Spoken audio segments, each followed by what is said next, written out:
আসসালামু আলাইকুম। সো আজকে আমার বোনকে আমি লাইভে নিয়ে আসলাম। তো কালকে আসলে যেহেতু আমরা সবাই নামাজে ব্যস্ত ছিলাম,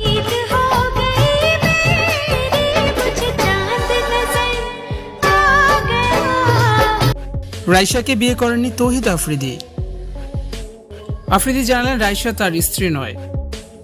এবার আফ্রিদির বিয়েতে নতুন মোড় নিয়েছে। ছাত্র জনতার আন্দোলনে গত 5ই আগস্ট শেখ হাসিনা সরকার পতনের পর থেকে অনেকটাই আত্মগোপনে রয়েছেন দেশের আলোচিত কন্টেন্ট ক্রিয়েটর তৌহিদ আফ্রিদি।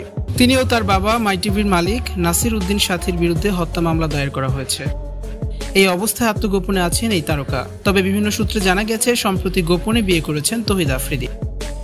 তবে তার বিয়ের পাত্রীর তথ্য নিয়ে বিভ্রাট দেখা দিয়েছে। জানা গেছে আফ্রিদির সঙ্গে টিকটকার রাইসার বিয়ে হওয়ার বিষয়টি সত্য নয়। বিভিন্ন গণমাধ্যমে বিয়ের যেসব ছবি খবর হিসেবে ছড়িয়ে পড়ে সেখানে পাত্রী রাইসা ছিলেন না। পরিবারের সূত্রে জানা গেছে রাইসা ও রামিসার যমজ বোন। রাইসার বিয়ে 1 বছর আগেই হয়ে গেছে। সামাজিক যোগাযোগ মাধ্যমে রাইসা খুব পরিচিত মুখ, তাই সবাই ধরে নিয়েছিল রাইসাকে আফ্রিদি বিয়ে করেছেন। তবে পারিবারিক সূত্র নিশ্চিত করেছে যে রাইসাকে বিয়ে করেননি তৌহিদ আফ্রিদি। আফ্রিদির সঙ্গে যার কাবিন হয়েছে তিনি রাইসার যমজ বোন রামিসা। অপরদিকে তৌহিদ আফ্রিদি গণমাধ্যমকে জানান, অনলাইন সহ বিভিন্ন গণমাধ্যমে যে খবর এসেছে গোপনে বিয়ে করেছি ঘটনাটা সত্য নয়। বিয়েতে অনেকেই উপস্থিত ছিলেন, জাস্ট কাবিন করা হয়েছে, মূল অনুষ্ঠান পরে হবে। আমি তো দেখতে গিয়েই বিয়ে করে ফেলেছি।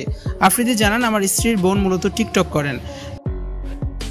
দুই বোনের চেহারা অনেকটাই এক, সে কারণে অনেকে বিভ্রান্ত হয়ে রাইসাকে টিকটকার মনে করেছেন।